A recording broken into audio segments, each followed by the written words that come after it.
Hello, everybody. So we finally are getting some more footage of Space Marine 2, and after watching this already, I watched it Welcome to myself. Space Marine 2, This looks the newest amazing. installment in the Warhammer 40,000 franchise. Brought to you by Saber Interactive And when I and say Focus amazing, I mean Entertainment. specifically the stuff that they're I'm showing Oliver us Hollis-Slack. about the actual game, right? They're going to show us a bunch of things, some things that they had never even so far implied that we're going to be in the game, and now thanks to this, I'm thinking that are for sure in the game, and I'm really excited. I'm going to talk about it all. I'm not going to be like putting out a bunch of videos about this. I'm just going to be putting out videos when it's relevant. I don't want to like just flood you guys with this sort of thing. Creative But Director so on the far, project. I'm really And excited today about I'm this. going to... So first of all, just I'm the first Oliver thing I want to Hollis-Slack, talk about. Creative... This was something we kind of already knew about. This is, to me, this looks to me like a Hive Tyrant. I like the fact that we're not finding a full-strength Hive Tyrant. This guy looks like he has been absolutely demolished by all sorts of attacks, which makes sense. A Hive Tyrant is not something that a single Space Marine or 3 Space Marines can defeat. It's something that requires vehicles, artillery, dreadnoughts to, get its attention and properly fight it. So, really happy about the way that that they're implementing the Hive Tyrant. If this really is how it is, like we're going to be fighting it throughout the level, and then we have a final confrontation. This is at least how I'm imagining it. And by the way, I know it's a Hive Tyrant because the head is not the Swarm Lord's head. So, while some people thought that maybe this was the Swarm Lord, I don't think that's the case, personally. Director on the project. But it still looks Today awesome. I'm going to The visuals continue take you to on a be tour of the amazing. game's story, game modes, progression, and a whole lot more. One thing that I'm seeing here is that these jump packs, the jump packs that the Primaris Marines use are different from the jump packs that used to be used by Space Marines, right? These seem to actually grant you proper flight rather than just allow you to make a really big jump and then a really meteoric descent. So these ones seem to allow you to actually, remain in the air for an extended period of time, which is really cool. Giving you a taste of what's to come when the game releases on September 9th. And You a taste of another what's to thing, come when the game releases on September. so Titus has the studs here, the service studs. He's got 2 more than he used to have in Space Marine 1. So each of these represents 100 years of service, which means that Titus is now in his at least 400th year of service. September 9th. Very interesting to me. Like, I really like that sort of thing. Space Marine 2 is a third-person action shooter set in the grim, dark universe of Warhammer 40,000. The game's campaign mode allows you to experience this epic story. See, this is what I was talking about. You can see that it's allowing him extended flight. You've got all these things here. And something that they said later on in the video makes me think that these will actually be living enemies that might attack you once you enter their area where they can attack you. But we'll see. They might just be there for set dressing, which would be cool as well.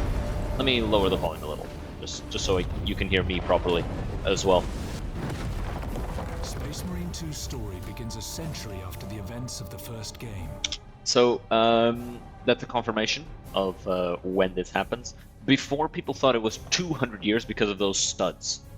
Now it's 100. So I'm not sure if I was wrong about my initial belief of the studs, because I was under the impression that each stud was 100 years. In fact, I think in a previous trailer, one of Titus's, homies looks at him and says, "Those studs, that means he's at least 400 years old," which might be the case. Who knows? Maybe he was supposed to have 3 studs in the first one and he only had 2, or maybe something else happened. It's hard to know for sure, but confirmation, 100 years. Captain Dimitrian Titus So of the first just game. wanna like This isn't the gameplay thing, but like I like that there's tech priests here. You got the Cadians, you've got the Valkyries, and you got the tech priests Captain there. Demetrian Titus is a genetically enhanced These these three hero absolutely of the Ultramarines. badass motherfuckers, like awesome. Okay, so far it's just cinematic stuff. We have not seen gameplay yet. Demoted to lieutenant. Yep, confirmation. He's no longer a captain. He's now a lieutenant. No, Captain. And forced Yep, to he doesn't prove care. his loyalty in the heat of battle. He just wants On to a distant fight the world, enemies of the he must Imperium. face one of humanity's most fearsome adversaries, the Tyranids. That was a Ravener. Really cool. They bury underground and then explode out of the ground and attack you. As you take control of Titus and his fellow battle brothers, I'm really excited to see how they're going to represent each of the Tyranid bioforms, because a lot of them are very, very cool and very unique, and I'm curious as to how they'll fight. I think they should be, you know, frustrating to deal with in their own way, whilst still being like if you know how to deal with it, you should be able to just demolish them without problem. That's kind of how I feel about this sort of thing. It's about... They should be hard to deal with, but once you know how to deal with them, you should be able to deal with them easily, if that makes sense. Chiron and Gadriel. You'll be thrown into the thick. By the way, I wanna address this because I've seen a lot of people complain about this. The fact that the squad is quote-unquote diverse.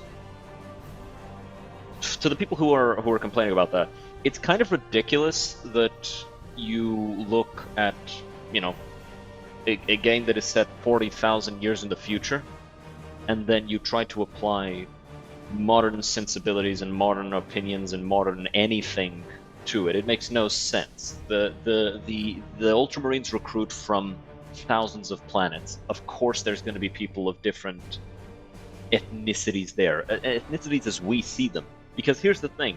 These guys, they are probably all from either Hive worlds or Fortress worlds, which means that by the standard of 40k, they're all the same ethnicity. They're all Fortress worlders, they're all Hive worlders, they're all from Ultramar. That's how, like, it's ridiculous to complain about that. If you're talking to somebody and they bring that up, just ignore what they're saying because they're talking out of their ass. Ignore them. It makes no sense. Chiron and Gadriel. These guys look awesome. They look badass.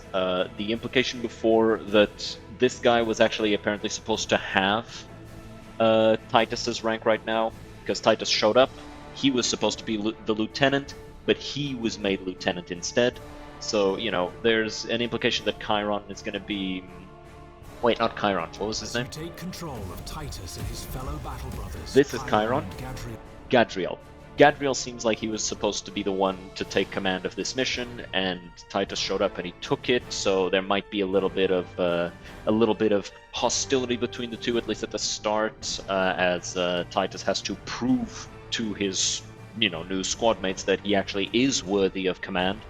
But we'll see. I'm still curious as to whether or not Leandros is going to be in the game. I think that would be cool.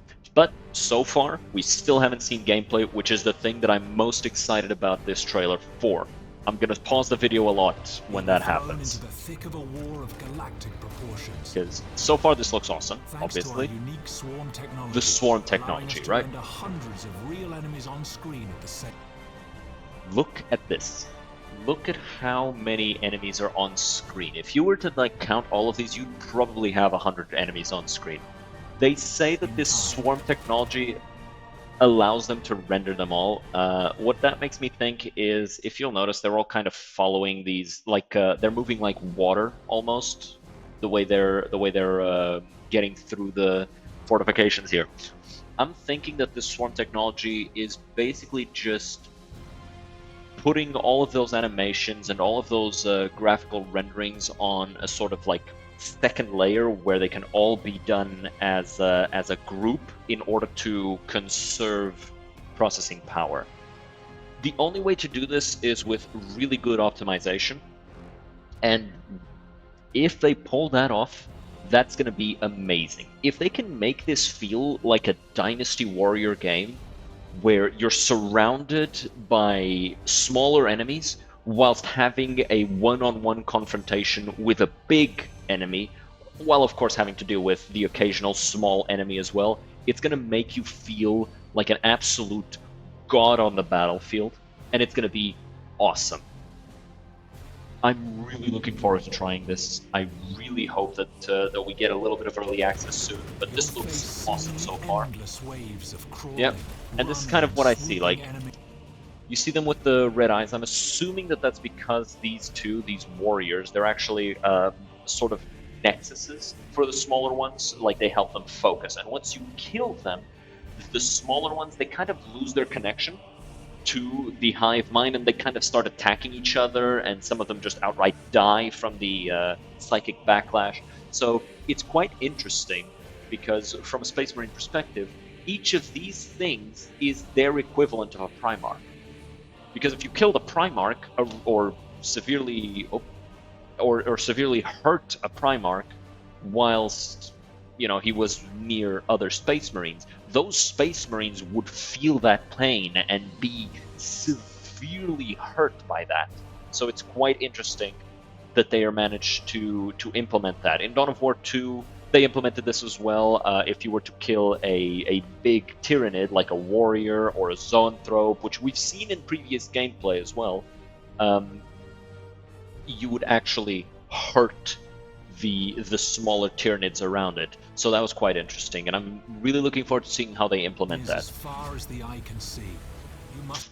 Something we hadn't seen before, that's a flamethrower. Very excited about that. So we do get Infernus troopers. Repel a Tyranid invasion and rid the system of the Xenos threat. Lictors, which, you know, that's going to be an awesome boss fight to you know, have. By the way, I really like the look of the Intercessor chainsword, having a little bit of because before they didn't really have visible engine parts, but now you've got this little vent here so as to, you know, maintain the temperature of this, so it can vent heat.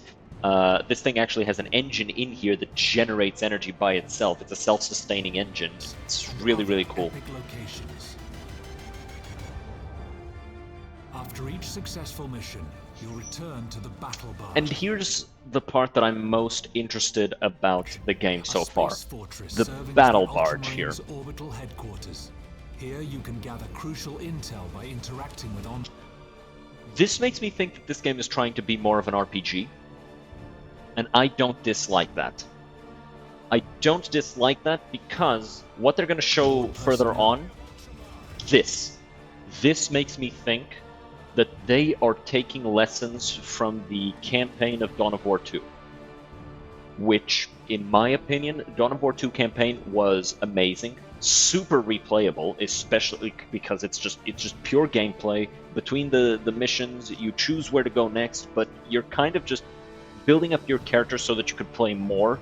So the gameplay was really cool, and it felt like a really good mixture of RPG and RTS. Honestly, the best that I've played. I've played a lot of RPG RTSs, and Dawn of War 2 did it in a way that I would consider to be, if not the best, then it's at least top 2 or 3, right?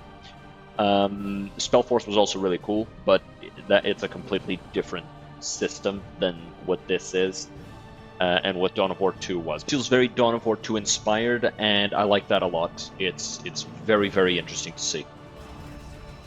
Review your next targets and take... As you can see, you got you go to the planet and then you choose the actual mission. I don't know what the 5 here means, but as you can see, you get rewards right here, which is kind of why I think that this is going to be very RPG-esque. I love RPGs. I love leveling up my characters and having them get stronger and stronger. So we're probably not going to be leveling up the squad mates. We're only going to be leveling up Titus himself, which, you know, looks awesome. Especially because, and the reason why I don't think we can level up our companions is purely because of the fact that when it's going to be the campaign, when you're doing the campaign, you can actually have friends playing with you. So it's probable that those friends will be playing with their own Titus, basically. whilst in your world and using their own specialization. You'll be able to specialize as an intercessor, as a vanguard, as an assault, bulwark, sniper, or heavy. That would be the best way to do it, I think. That would be awesome. Tailor your loadout to your upcoming mission.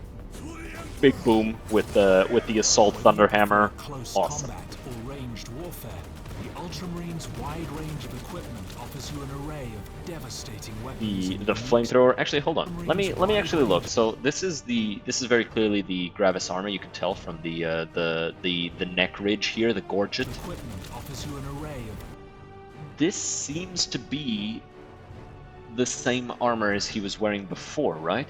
Like, I'm trying to figure out if this is going to be an intercessor weapon, like a tactical weapon, or a heavy weapon. devastating And it weapons seems to and be like it's going to be a heavy special weapon. abilities. Yeah, that's the Balanced assault, approach the is certain auto bolt wise, rifle. Since performing a brutal melee finisher replenishes your armor and Ah. keeps you in the fight for long. So before you replenish health, not armor, when you did an execution, it would automatically recover your health. So now it recovers armor. Probably because you recover your health like naturally once the fight finishes. At least that's what I'm thinking is going to be, because that just feels like the best way to do it. This feels very, very cool so far. Also, you know, you got the little The enemies of transport humanity forms with the there. iconic chainsaw. Little transport forms there, just mouths spewing out Tyranids. I'm wondering how this is going to be done though, because you can either just kill all of these Tyranids, or maybe the Tyranids are infinite and you need to fight through them to get here and destroy these things, which I think would be a cool way to do it. It would allow really experienced players to just cut right through and finish this fight in like 10-15 seconds, whereas more new players would likely take a longer time, and so you can see that gap. Either that, or it's just like, no, you're gonna have to fight 200 Tyranids here, so that's how many are coming, and there's nothing you can do about it, just get killing. Both of these would be acceptable, in my opinion. But we'll see. I'm really excited to The enemies see. of humanity with the iconic chainsword. Yup, Liquid.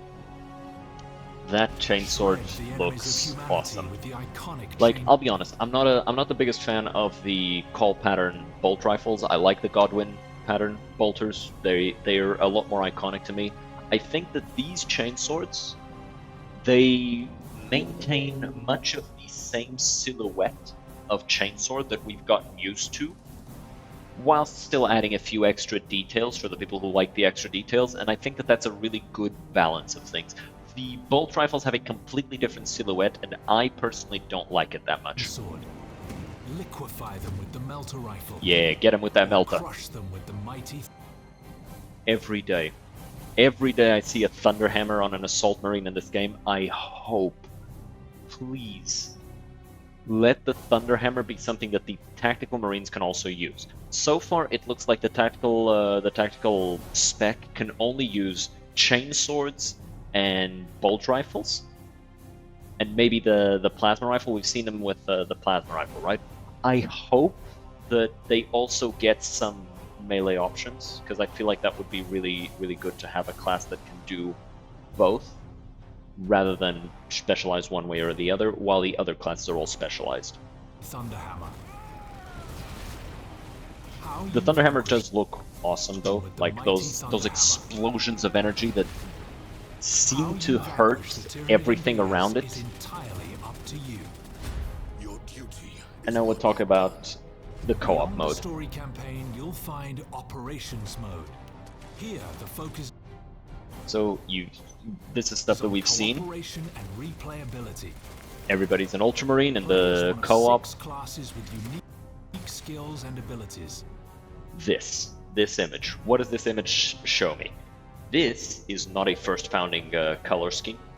In fact, I don't immediately recognize this color scheme, which makes me think that this is a player-made color scheme, which means we're going to be able to make our own color schemes, which is awesome. I hope there's also an emblem maker, so that you can make your own chapter heraldry and have your own chapter. However, I understand that for, certain reasons they might not want to do that, because some people tend to use that to, you know, make some silly things, and not every company is going to want to deal with that. But overall, really happy about this. The customizations look awesome. Wait, go back. I like these wings here. I like that we can customize the jump pack on these guys. Really cool. Thunderhammer being standard issue is kind of crazy, but I do like it. I love all of the gold and gilt. Like, seriously, you can say whatever the hell you want about Ultramarines. These guys look awesome. The Ultramarines got that thing on. All right, they got that. They got their share on. Like, they look awesome. I love it. I love the Roman aesthetic that these guys go for. One thing I am noticing is that the Assault Marines and the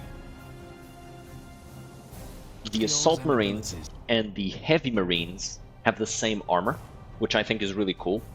I think that that most of these guys should have the same level of armor, with the exception of the Vanguard and the Sniper, maybe, because, you know, these are wearing like a lower pattern of armor.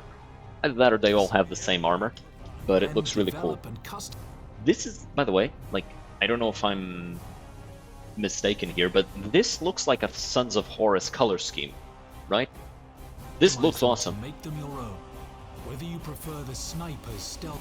And yeah, we see now that while you do not have an emblem maker, we do have a heraldry editor, so you can like pick your own, like, you choose an emblem on your shoulder and then you paint it, and then you have your own like color scheme chooser for the armor. Really nice. Really cool. See, these guys have lower armor. Shrapnel launcher or the bulwarks. Oh man, the bulwark looks so cool. This looks to me like a Space Wolf though. So the Victrix Guard, kind of weird on a Space Wolf. Yeah, it's a Space Wolf. You can tell right there. Kind of weird to have this helmet on a Space Wolf, but I'm sure that there's going to be like chapter specific stuff for them, which, you know, will be way cooler on a Space Wolf. But this looks like an Ultramarine helmet on a Space Wolf, so it's like, it's a bit weird to me. Plasma pistols, we had seen them, but we hadn't seen them in action. But now we do see them in action, and look at how he moves. The movement looks awesome. The movement looks awesome. They talked about the specialties of each subclass, of each class, I mean. So we know the Assault, Vanguard, Bulwark, Sniper, and Heavy abilities. They didn't talk about the Tactical Marines abilities, probably because the ability of the Tactical Marine is to just have both a full-sized gun and a full-sized melee weapon. I'm hoping, but we'll see. The more missions you play, the more you'll unlock cosmetic. Confirmation that we're unlocking the cosmetics by playing the game. Very cool. This is something that everybody wanted. In my opinion, if you aren't allowing your players to evolve their appearance in-game by playing the game, you're kind of limiting how much people will play your game. Like, even if it's a lot of fun, right? Just look at Darktide.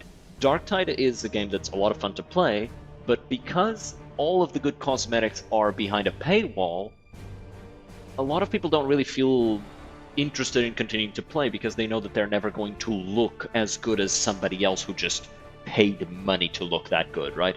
So I'm really happy to hear that most, if not 90% of the customizations are going to be, you know, gameplay related. Also, really cool. XP and armory data that you can spend in the Battle Barge's armory to unlock new class perks and improve your armaments.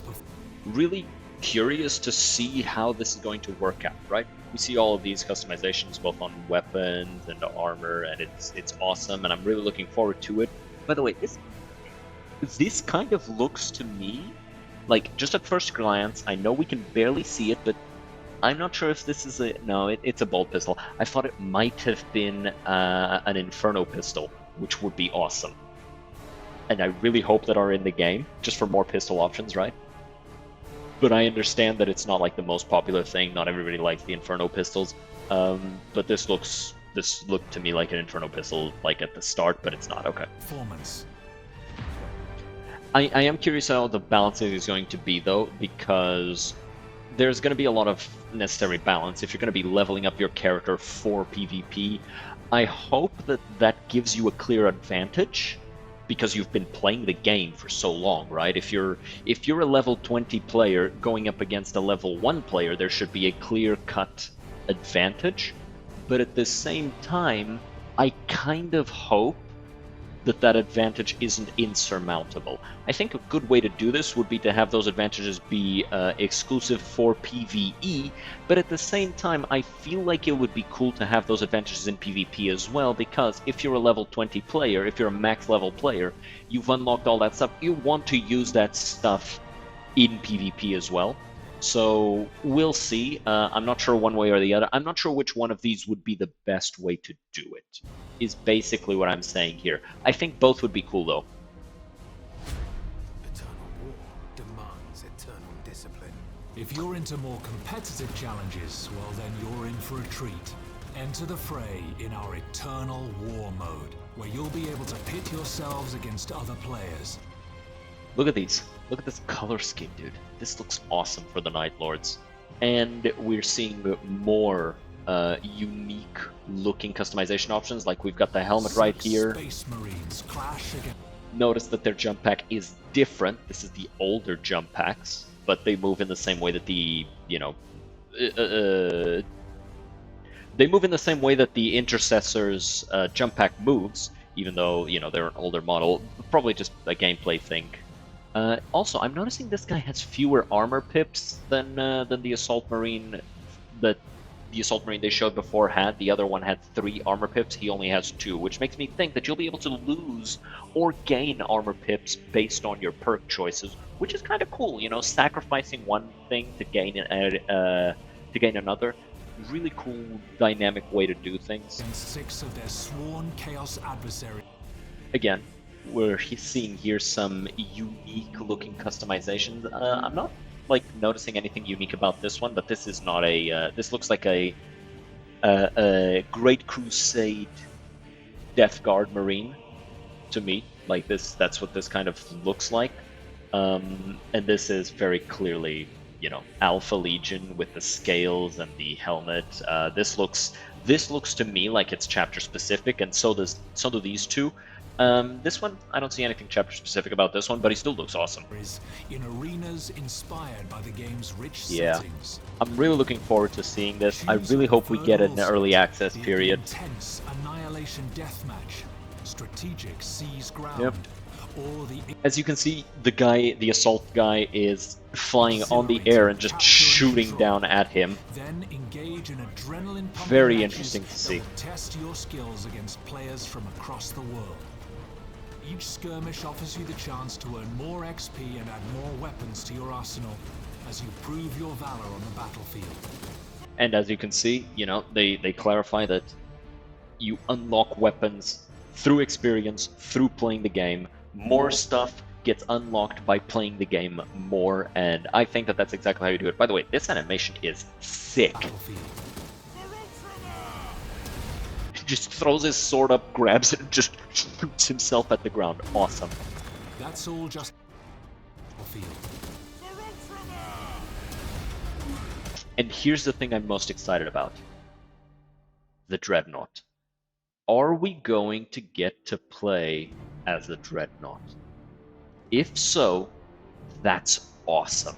This was something that I always kind of wanted to do in Space Marine 1, but every time I try to like go into it, I never have somebody to play with. Like the queue just never popped for me. I would like sit there for like hours just waiting, and it never happened, and so I just had to go play Deathmatch or Exterminatus. But I really hope that we get to play with Dreadnoughts in this game as well. That's all just a taste of what is to come. We can't And wait for you to experience the passion and care that our teams have poured into this wait game. for it. This here, this close-up of it. Sure, this looks to me like it's either co-op or campaign, because these are Thousand Suns and you've got the Zangors over there. But this looks to me like a gameplay thing, right? This looks to me like it's something a player is going to be able to do. By the way, the animation looks sick. I don't know. Like, this seems to be like like this right here. This seems to be like shrapnel or something. Like, I don't know. It looks really cool. It looks flashy without giving you a visual migraine, like a lot of games do nowadays, where the light seems to not be properly delineated, and it seems to kind of like bleed into everything, and so you can't really tell what's happening because everything is moving so fast and the light is so like weird in your eyes that you can't tell anything.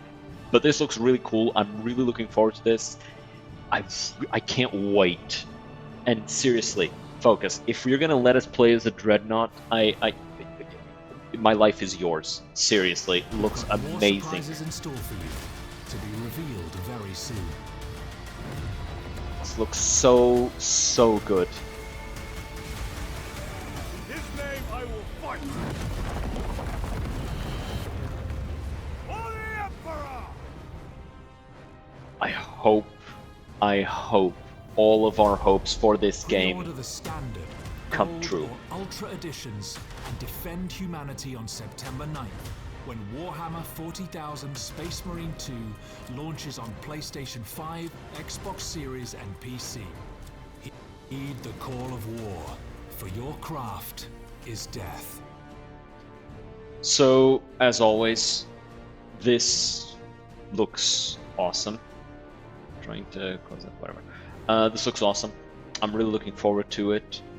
And